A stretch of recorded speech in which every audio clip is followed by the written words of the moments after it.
Well, it's the last night of my work. It's 11 o'clock. Just like my normal style, I'm just now starting. So I guess let's get into this lessons learned video.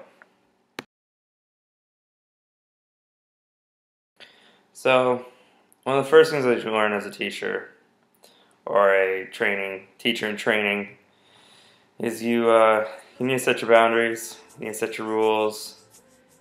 You need to follow the rules, play the course with etiquette. Make sure that your kids are willing to follow those directions. So it's really nice getting their input on that.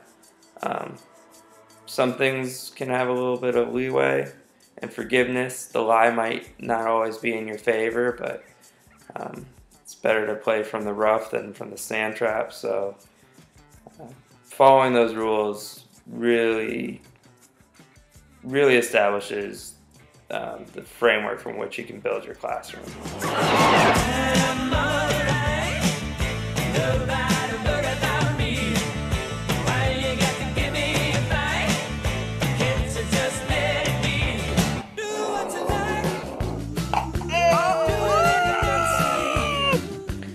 So after you've established your rules, the next piece of advice I've got to give, or lesson I learned, was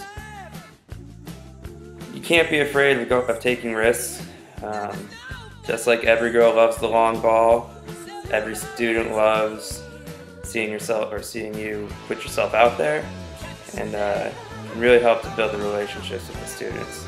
So go for the long ball, go for that trying to hit the green on a short par 4 if you can make it.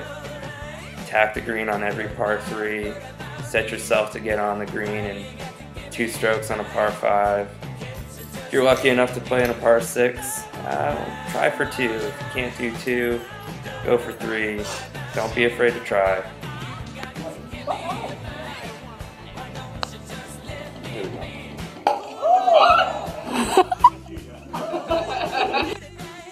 So, you know when you're playing golf, you've got a club for every type of hit, every type of stroke. You're 290 yards out there, you're probably going to use a driver. You might be hitting off the deck with some fairway woods, 3 wood, if you got it. You get closer, you're going to need to switch up your tools and go to a wedge, go to some high irons. The takeaway in this little piece is you got to choose your tools wisely. You don't use Sharpie on a whiteboard. You don't use a yardstick. You call it a meter stick. When they say number 2 pencil, you use a number 2 pencil. You got to choose your tools wisely.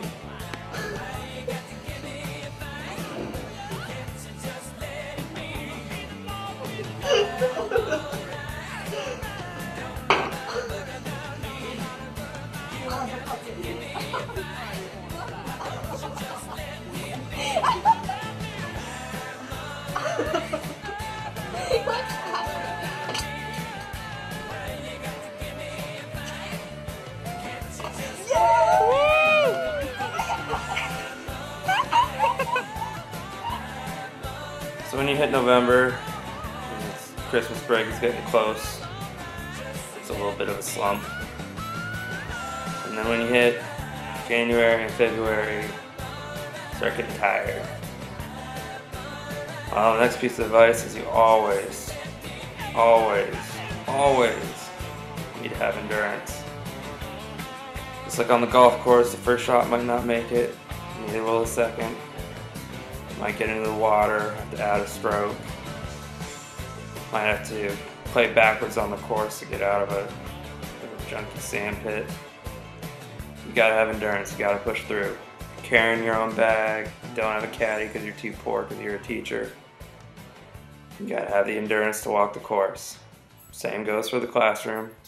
Gotta keep sticking through it. Keep letting people try and putt.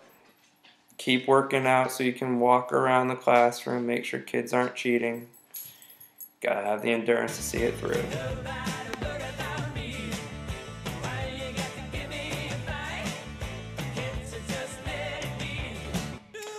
Well, along with endurance, we've got to have flexibility. gotta work as a team. Without any of those things, you're not gonna get very far. You'll be an island with a floating green that's nearly impossible to get to unless you're an amateur or a pro. You might be that lonely course marshal who's just going around giving rules, telling people to speed up. That doesn't always work. Sometimes you gotta play with a foursome. Sometimes you gotta be a single person being flexible and just jumping out there on the course with 2 other people you don't know. Same goes for teaching. You're not gonna know your kids. You're not gonna know their personalities right away. You're gonna know yourself.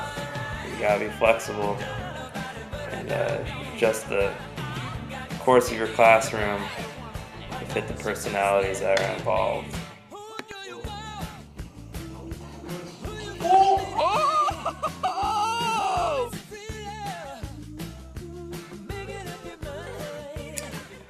Last piece of advice, gotta have a little fun with it. You gotta go outside, play from different courses, from different shot angles.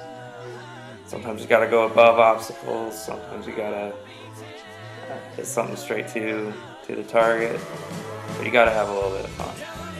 If you're not having fun, you're not in the right job.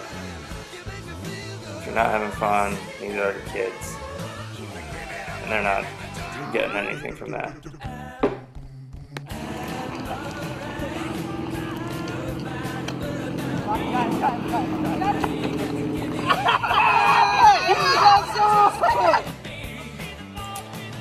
So finish the front 9, finish the strong back 9, and just gonna leave you with some wisdom that my students have shown me over the years.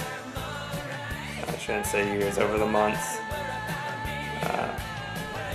Yeah, so the rest is their show.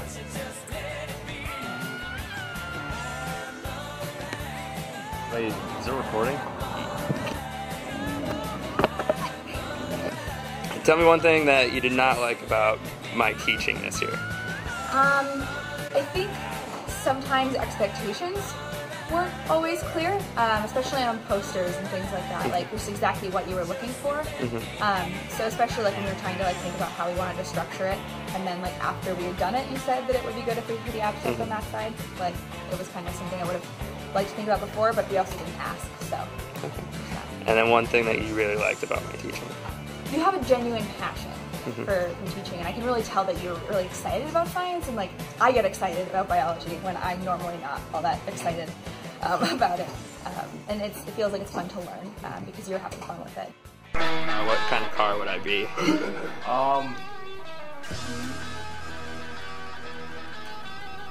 A 90s model because you're old. As an animal, what kind of animal would I be? That's actually really hard. I want to say like a hedgehog, but that doesn't seem right. A hedgehog? Yeah, I don't know. Why? Like, there's something about your face and your hair that just remind me of hedgehogs. What type of animal do you think I'd be? Why a squirrel? What is it? It's kind of like a chinchilla, maybe? I don't know. Okay. It was an office supply. What would it be? Yeah, like a stapler or a pencil or a Sharpie. I would say stapler because you're really aggressive. Yeah. I would say stapler because you bind your fast. I would also say stapler because we said it. Are you practicing smiling? I'm gonna say stapler. I think you can because you gotta smile. You staple me together emotionally. So, if I was an animal, what type of animal do you think I'd be?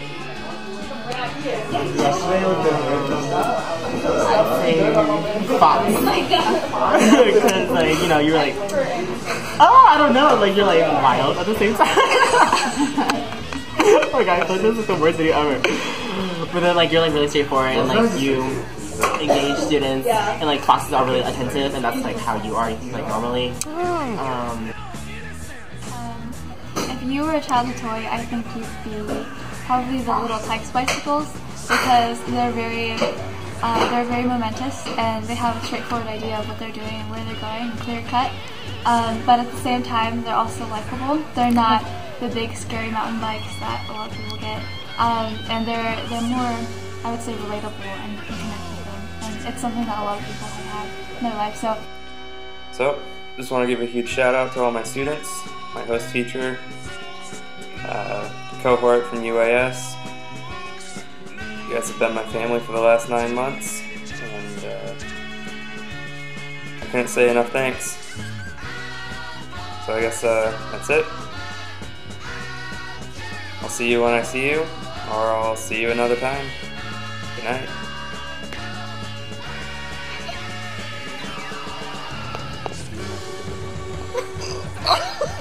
So cringy. Oh my god. Money's calling me. Hello? Just do it. We're gonna say Ruben, you're a good man. I like you. Yeah.